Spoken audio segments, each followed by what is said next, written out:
Yo, what is going on, guys? Welcome back to the channel. My name is Hartz, and today I'll be breaking down the 5-game NBA slates we have here for Tuesday night on DraftKings. So if you're new to the channel, hit that like button, subscribe, turn on the notification bell. My name is Hartz, and I break down NBA and NFL slates here on DraftKings, where I talk through my favorite spin-up plays, mid-range options, and value plays. And you can find my core plays, updated core plays, in my free Patreon link down below. And yeah, let's get into the slate breakdown. Before I get into the breakdown, I just want to say follow me on Twitter at HartDFS to answer any questions you guys have. Talk DFS. You can also find my free Patreon link down below in the YouTube description, as well as my link tree. As you can see right here, today it was just the core plays. Wasn't able to do a full write-up, but usually I do a full write-up of my core plays, value plays, slate thoughts, all that good stuff. I'll have NBA DFS projections as well coming out soon. But yeah, the core is pretty solid today. We can take a look at my lineup here real fast.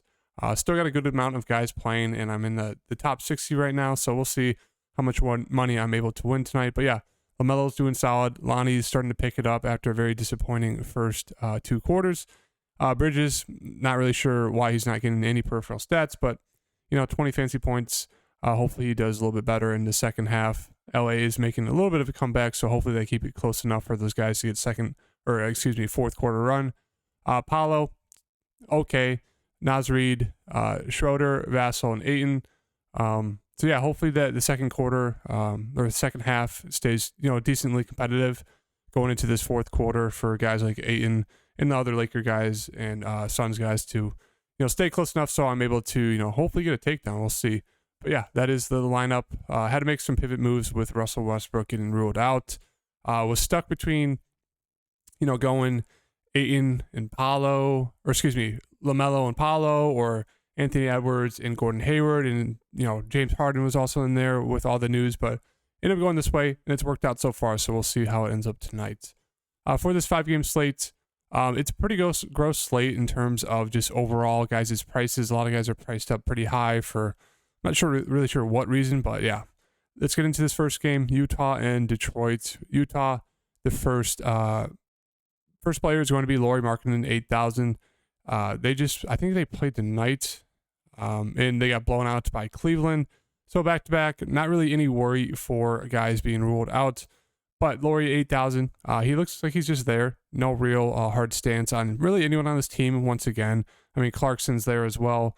A little bit more of a limited upside with a guy like Mike Conley back. Maybe Mike Conley sits out as, it is back-to-back. He's coming off of injury. He's older, so he has sit out on back-to-backs before.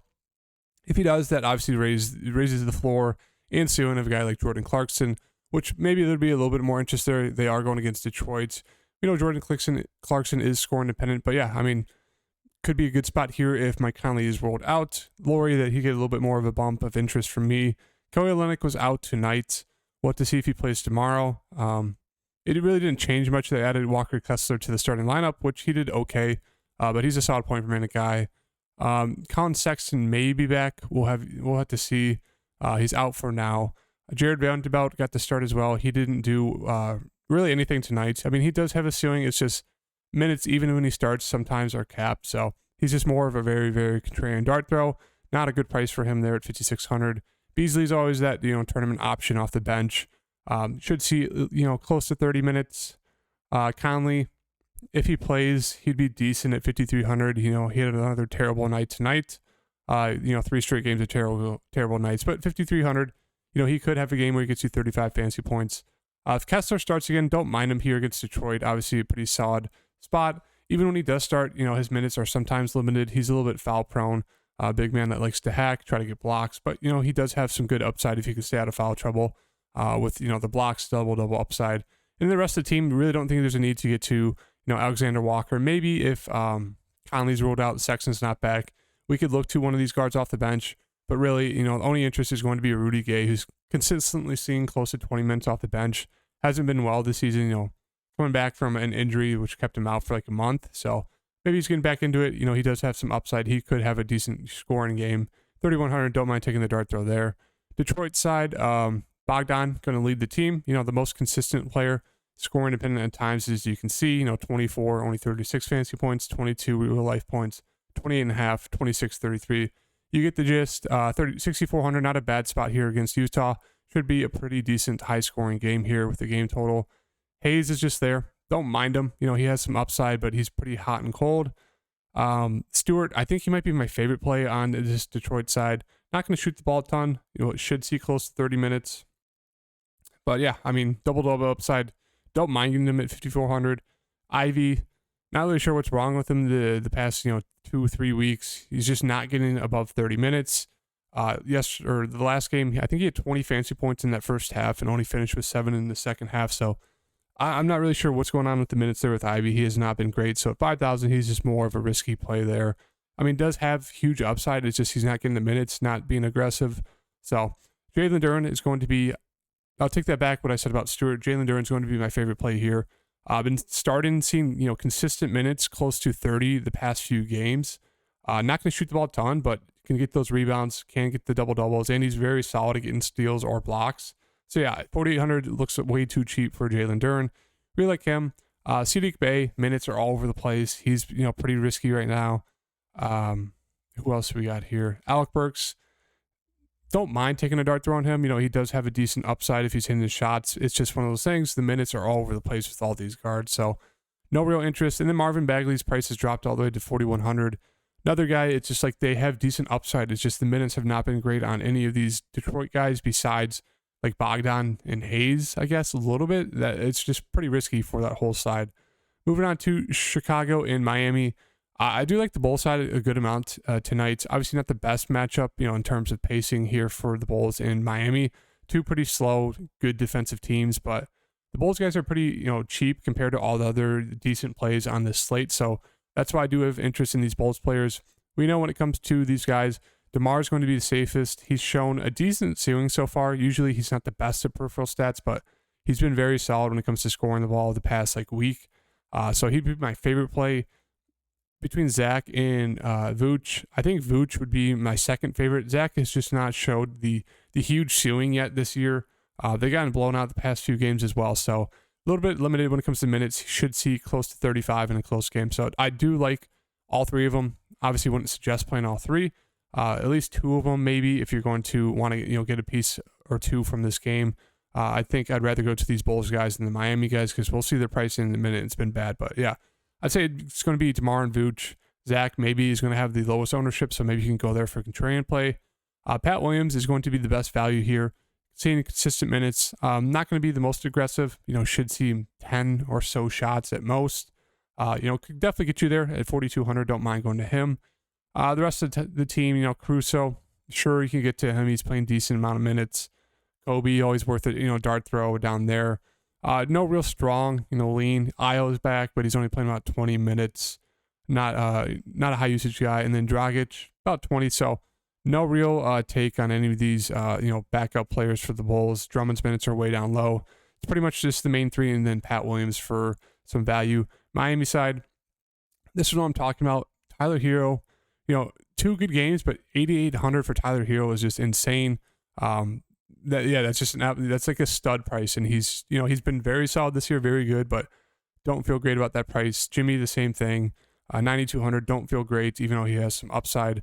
More of a contrarian play if you want to get to one of these guys. I don't think there's a need. Maybe Bam's the best because Vooch, that's a good matchup for Bam, but Kyle Lowry, I guess second favorite there, but limited upside of playing along those guys. Caleb Martin's back.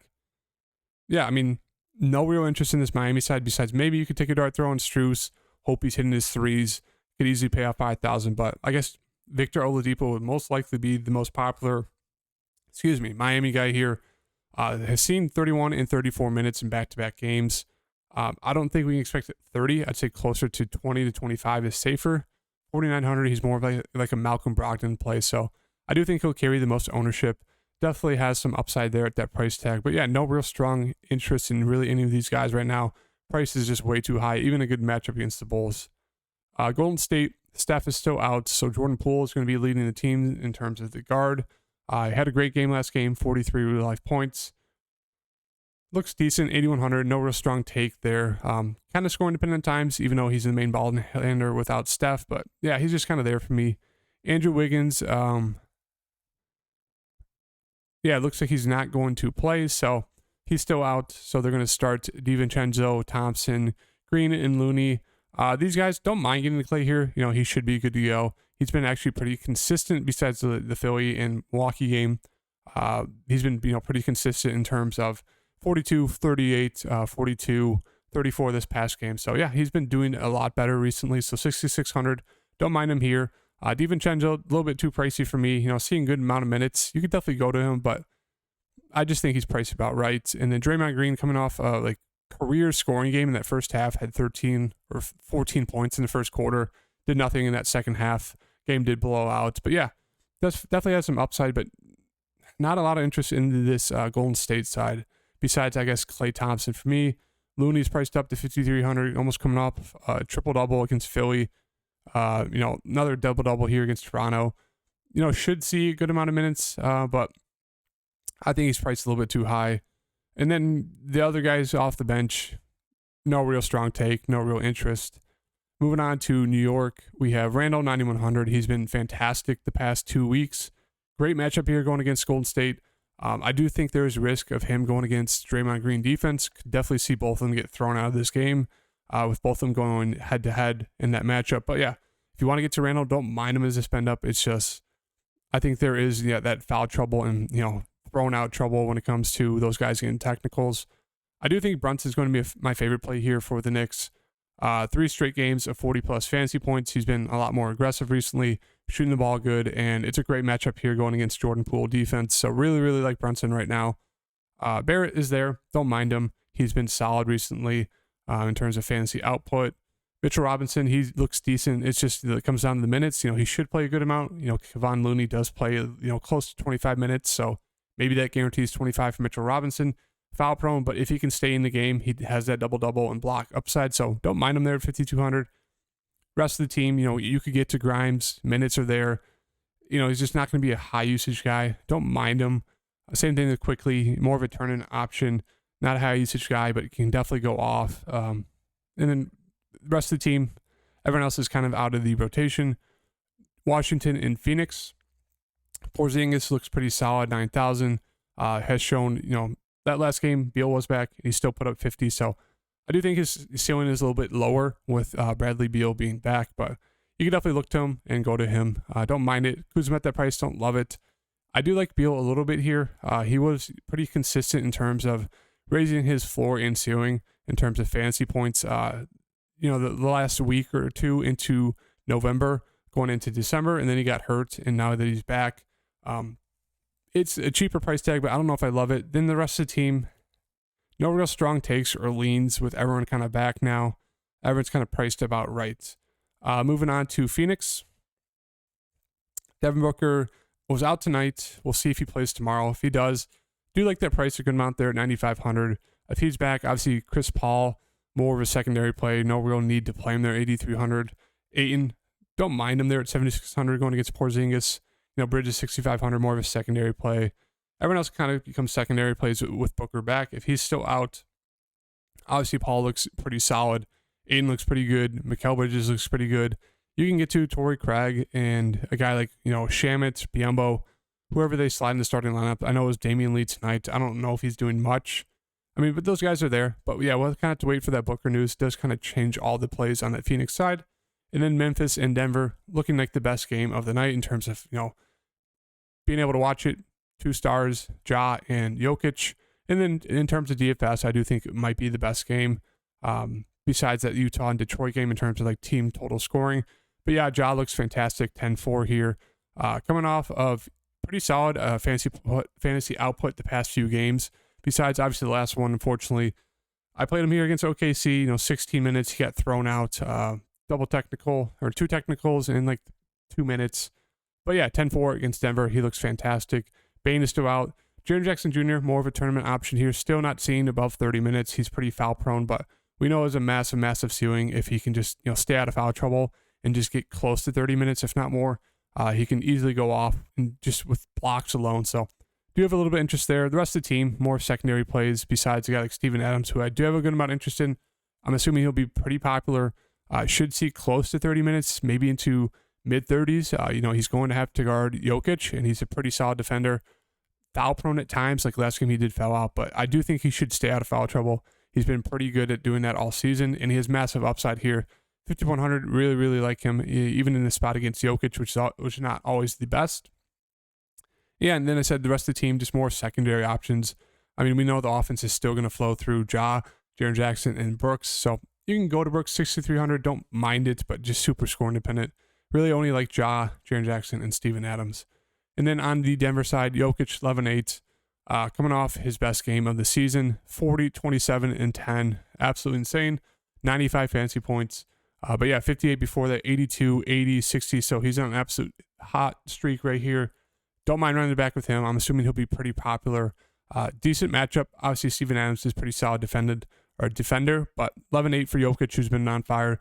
Don't mind that in this matchup. We know Jokic has been pretty much the whole team, the past few seasons, especially the past, week.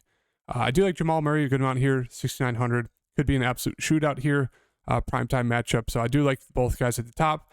The other guys are more secondary plays. Aaron Gordon at 6,500 looks okay. If MPJ is back, I'm expecting 15 to 20 minutes. That would lower the floor and usage of a guy like Bruce Brown. Bones Highland, always an option off the bench. It's just the minutes are in question. They've dropped down the past 2 games. With MPJ back, I don't think it would lower, Bones' minutes, but it would definitely eat into some minutes of the guys off the bench. KCP should see 25 to 33-ish minutes. He's been good the past, 4 games, 3 out of 4. But if MPJ's back, that usage is going to go back to him. Kind of, take away from guys like a KCP who's like the 3rd or 4th option already. And the rest of the team, Jeff Green should see the backup minutes. He's questionable. You can look to him, 3,100. Not terrible value, but yeah, besides that, it's just really the top 2 guys for me. Everyone else is secondary plays. But yeah, right now, really, really like Brunson, Duren, and Steven Adams. And then I'm just going to throw John there. And then kind of go from there, wait for the Devin Booker news, and see if anything else opens up with some other news in regards to like Utah, maybe resting Mike Conley. So yeah, stay updated with me on Twitter. Hit that like button, and I'll see you guys in the next video. Peace.